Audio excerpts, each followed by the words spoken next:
Derem baş temaşavanê nêja. Her nete û civak bi dîrok û çanda xwe ji hev cuda dibin. Nete û civak bi parastina taybetmendiyên xwe dikarin xwe ji tunebûnê xelas bikin. Parastina ziman, çand û dîrokê ji ber vê yekê gelek girîng e.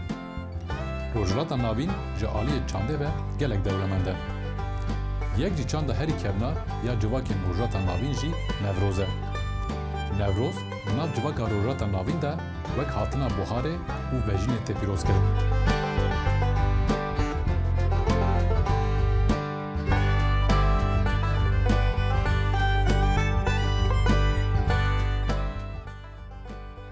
Em jî bi vê wesîleyê cejna we ya Newrozê bi hêviyên rojên azad û xweş pîroz dikin.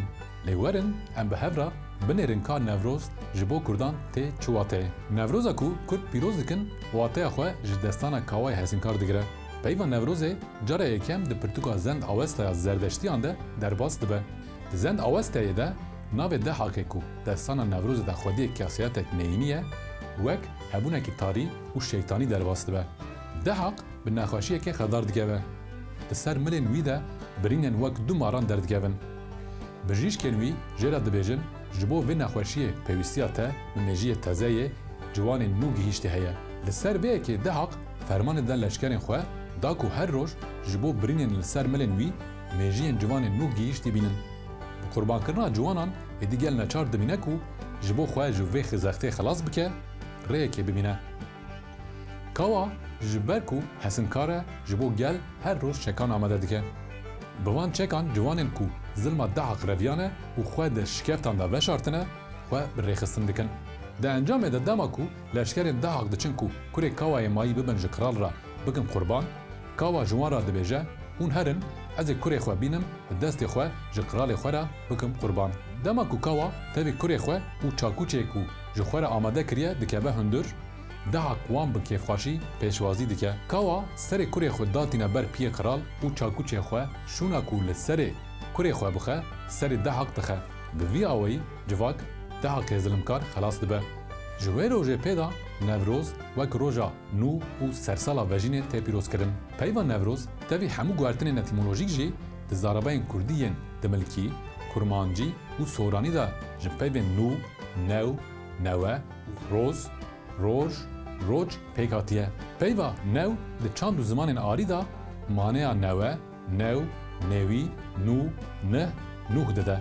Tu alaqeya Tirkî bi çand û zimanên arî re û bi peyva new re tune ye. Ev peyv herî kêm 3600-4000 salin ji aliyê Kurdan ve tê bikaranîn û îro di zimanên Hind-Ewropî de jî halê xwe yê herî kevin a bi Kurdî parastiye. Di hemû çand û zimanên aryanîk de têkiliyek mezin di navbera peyva niha û nû de heye. Koka peyva nû di çand û zimanên arî da new e. Koka peyva niha di zimanê Hind-Ewropî da nû ye. Berê Zaynê di navbera sesala 16 û 13 da şaristaniya ku li Yewnanistan pêş ketî û ji ber navê wê heremê arkeologan jê ra medeniyeta Mîken gotiye. 3500 sal berê di nivîsên ji wê şaristaniya mane de bi Yewnaniya kevin peyva nû wekî Nevo derbas dibe. Di Yewnaniya kevin da Nevos, di Yewnaniya nû da Neos. Weya peyvê ketiye, di Kurdî de jî gelek tîp ji vê peyvên xwe ketine. Di Kurdî de peyva niha, niha, nika, niho, nûka û nûke ye.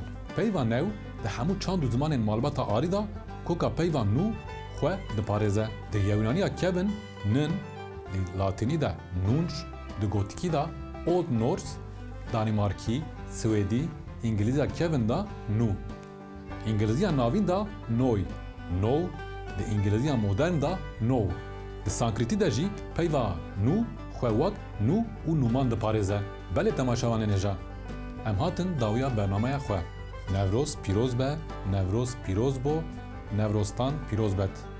Di roja nû de baş bifikirin, baş biaxivin û baş çêbikin.